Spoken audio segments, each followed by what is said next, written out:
三国投球战简介：这是一种崭新的运动比赛，以3组同时对战为核心。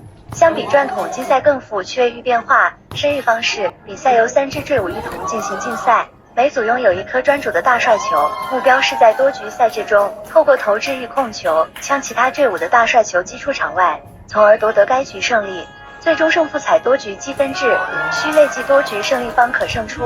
赛事特色：生育者除了需掌握投掷与控球技巧，更需注重战略布局与团队配合，永无采行特殊的积分规则。赛事充满变数，往往比赛至最后一刻方能分出胜負，紧张感与趣味性兼具。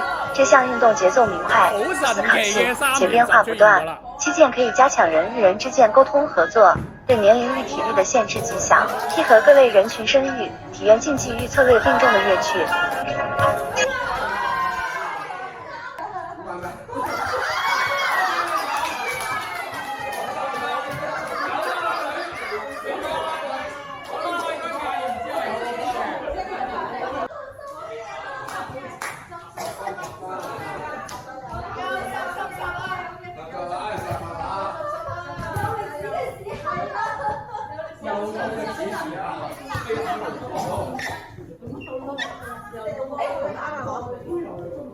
又去到食屎時刻啦！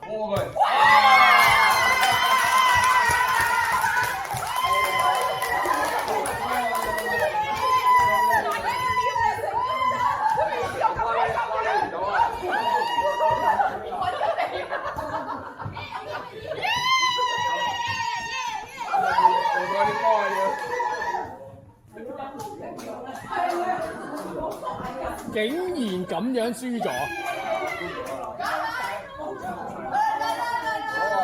竟然咁樣輸咗！